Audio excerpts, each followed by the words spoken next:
Okay. Mangli వాళ్ళు మీకు బాగానే పరిచయం ఉన్నారా? మాట్లాడుతుంటారు అంటే కలిసినప్పుడు హాయ్. ఓకే. ఓకే. ఓకే.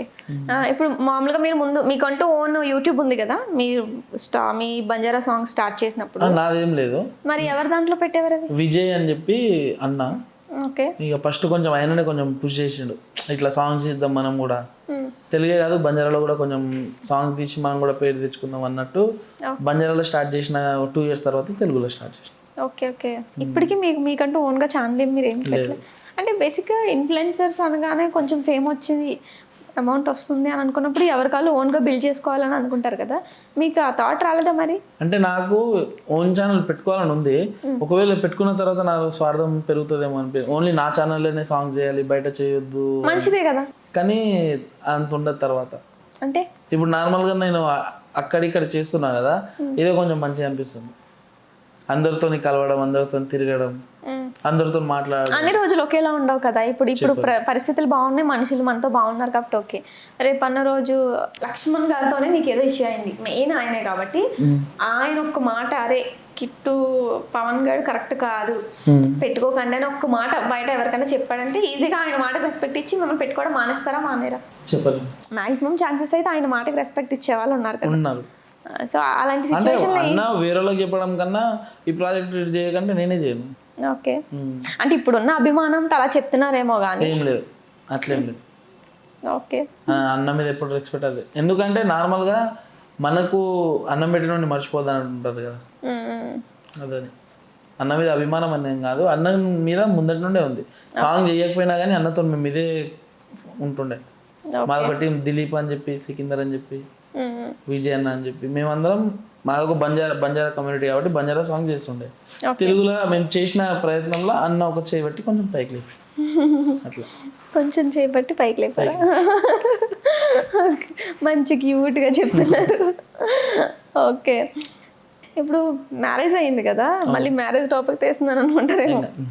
ఎలా ఉంది లైఫ్ ప్రస్తుతానికి? అంటే ఆల్రెడీ నార్మల్గా ఇట్లా సాంగ్ చేయడం ఏ వైఫ్ కూడా ఒప్పుకోదు కదా, ఇట్లా సాంగ్ చేయడానికి పోతున్నాం కానీ. అది అంటే ఒప్పుకోరు అంటే వేరే అమ్మాయి, అక్కడ హీరోయిన్ వేరే అమ్మాయి ఉంది కాబట్టి, లేదంటే వేరే ఇంకేమైనా అమ్మాయిలకు ఉంటుంది. ఇప్పుడు మీరు కూడా ఒక అమ్మాయి, మీరు ఫ్యూచర్లో పెళ్లి చేసుకున్నా కానీ అబ్బాయి వేరే తను మాట్లాడుతున్నా కానీ మీకు కూడా నచ్చదు కదా. కానీ నా అదృష్టం ఏంటంటే మా భార్య నన్ను అర్థం చేసుకుంటుంది. ఓకే. అందుకే 7 years లవ్ చేసి పెళ్లి చేసుకున్నారు. అంటే 7 years నుండి అట్లనే ఉంది కాబట్టి నాకు పెళ్లి చేసుకుంటే అయిపోతుంది లైఫ్ అట్లా ఏం లేదు, అదే కంటిన్యూటీ సేమ్.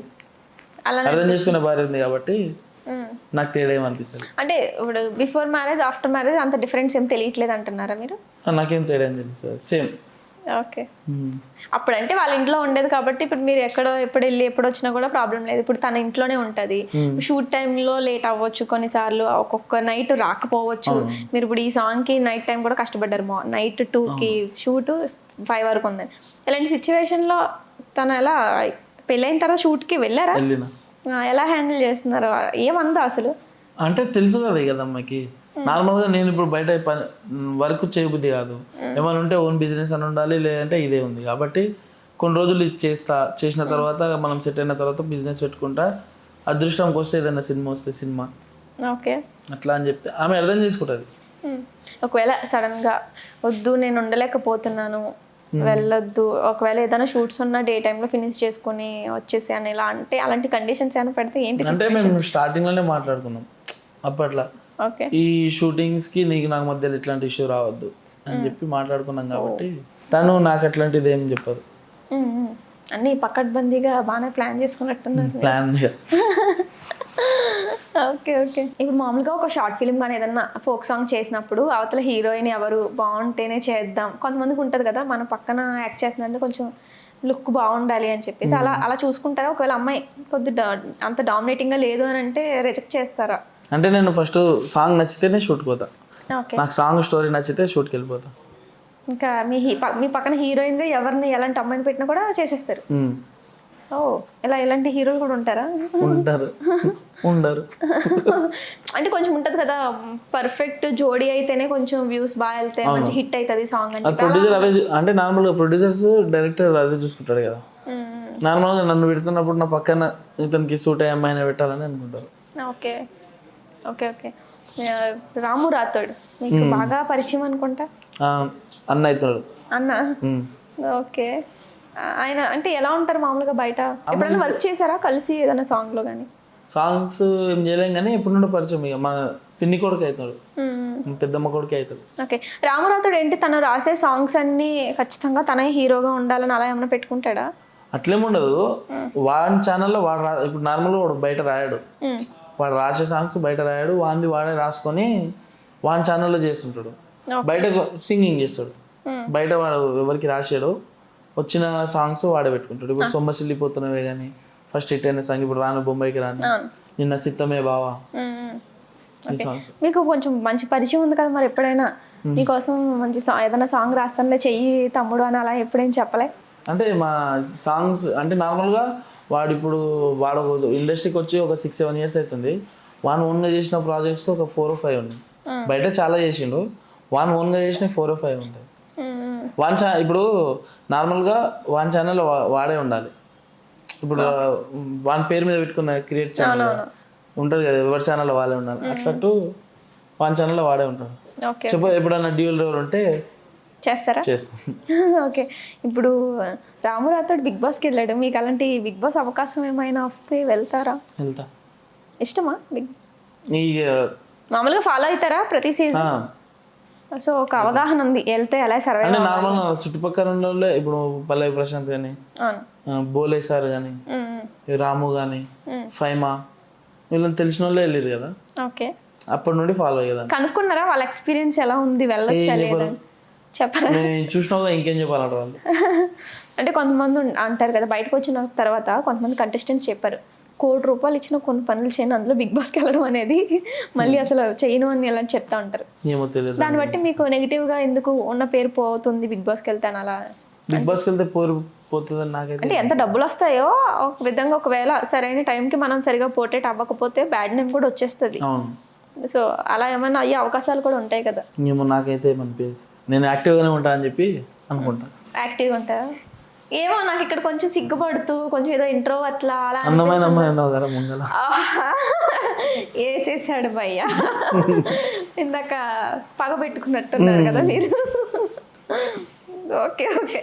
బేసిక్గా ఇప్పుడు నాకు తెలిసి నెక్స్ట్ సీజన్కి బిగ్ బాస్ సీజన్ 10కి కిట్టు పవన్ అడుగు పెట్టబోతున్నాడు అనమాట.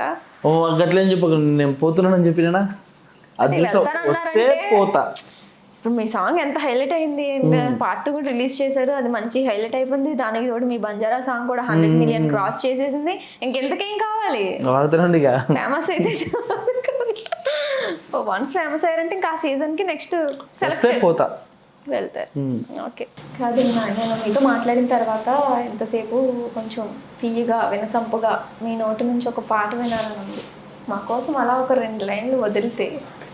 పైసా పైసా అంటూ పగబట్టిన మీ నాన్న, నా ప్రాణం తీసిన నాలో నీ ప్రేమను చెరిపేనా, అమ్మా నాన్న వెళ్ళిపోతుందే నాలో ప్రాణం, మరణించుర్రే మిమ్ముల చేసిపోతున్న మోసం, పైసుంటేనే లోకం లేకుంటే ఓ శోకం, చొడో మేర జిందగీ చేల్ కతం,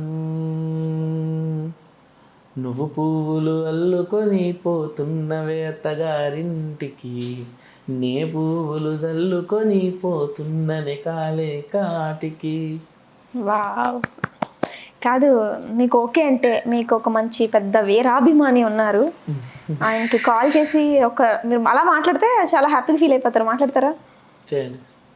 అసలు మిమ్మల్ని మెయిన్ ఇంటర్వ్యూకి పిలవడానికి కారణమే మీ ఫ్యాన్ అనమాట. హలో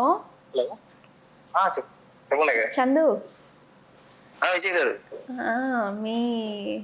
మీ హీరో కిట్టు పవన్ ఇంటర్వ్యూకి పిలిచాను అనమాట ఈరోజు. సడన్ గా అన్ఎక్స్పెక్టెడ్ గా పిలిచి అదే అన్ఎక్స్పెక్టెడ్ గా చేయాల్సి వచ్చింది. ఒక మాట్లాడతావా? నిజంగానే, నాకు ఎలాగో మిమిక్రీ రాదు, నీకు తెలుసు కదా. ఇస్తున్నాను, మాట్లాడు. Hello bro Kittu phone bro. Big fan bro, బాగుంటది బ్రో మీ song. Thank you song dance గానీ అంత అంత అసలు అనుకోలేదు. సడన్ గా ఫోన్ చేయగానే ఫోన్ కిట్టి పాంకి ఇస్తున్నాను మాట్లాడాలంటే నాకేం అర్థం కావట్లేదు. థ్యాంక్ యూ అన్న. అసలు బాగా వచ్చింది బ్రో, సెకండ్ సాంగ్ కూడా బాగా వచ్చింది బ్రో. అసలుకి థ్యాంక్ యూ అన్న. వేరే లెవెల్ ఉంది. ఏం మాట రావట్లేదు బ్రో ఫోన్ లో రాగానే. సరే అన్న, కలుద్దాం ఎప్పుడన్నా. షూర్ అన్న, డెఫినెట్ గా. సరే. హలో. హలో. ఇంకా ఫుడ్ తినవేమో అలా ఈరోజు. సడన్ గా ఫోన్ ఇవ్వడం ఏం మాట్లాడాలి కూడా అర్థం కాదు, ఏం మాట్లాడాలి. సర్లే, ఇంకేం ఫుడ్ తినకు మరి ఒక వారం రోజుల వరకు. ఫోటో ఇప్పిస్తారు ఎవరు కదా, డైరెక్ట్ ఫోన్ చేస్తారు డైరెక్ట్. ఫోటోనా? చెప్పారుగా కలుద్దామని, కలవలే మరి. షూర్ డెఫినెట్ కలుస్తాను. సరే నేను చేస్తాను మరి. ఓకే. కాదు, ఇలా కాల్లో మాట్లాడారు ఓకే, బయట మామూలుగా ఇలాంటి సిచ్యువేషన్స్ ఎదురవుతాయా? ఫ్యాన్స్ వస్తారు నార్మల్గా, పెళ్ళిళ్ళకి పోయినప్పుడు, మూవీస్కి వెళ్ళినప్పుడు కలుస్తారు. నిజంగానే ఫీల్ తో చెప్తారా లేదంటే ఏదో సెల్ఫీ కోసం చెప్తారు. ఫోటో మన దగ్గర అంతే ఉంది అని చెప్తారు, నిజంగానే తెలుస్తుంది మీకు. ఓకే, ఇంకా అమ్మో అంత ఫ్యాన్ ఫాలోయింగ్. నిజంగా మిమ్మల్ని ఇంటర్వ్యూకి పిలవడానికి తనే మెయిన్ రీజన్. ఇప్పుడు మీరు ఎవరితో మాట్లాడారు చంద అని చెప్పేసి. Thank you bro. ఓకే, మేము పార్ట్ 3 కూడా ఉంటుందని ఎక్స్పెక్ట్ చేస్తున్నాం. మరి ఈ ఇంటర్వ్యూ తర్వాత ఉండొచ్చు, హోప్స్ అయితే పెట్టుకోవద్దా? ఓకే. అండ్ ఇంకోటి, మీరు ఏదో అమ్మాయికి సంబంధించి లక్ష్మణ్ గారు ఒక సాంగ్ కూడా రాశారన్నారు కాబట్టి దానికోసం కూడా చూస్తాము ఎంతవరకు వెళ్తుందో. అండ్ మీరు ఫ్యూచర్లో ఒక పెద్ద హీరో అయిపోయి ఇంకా అలా అలా అలా ఎత్తుకి ఎదిగిపోవాలని మనస్ఫూర్తిగా కోరుకుంటున్నాం. All the best and thank you so much ఇంత విలువైన సమయాన్ని మాకు ఇచ్చినందుకు. Thank you.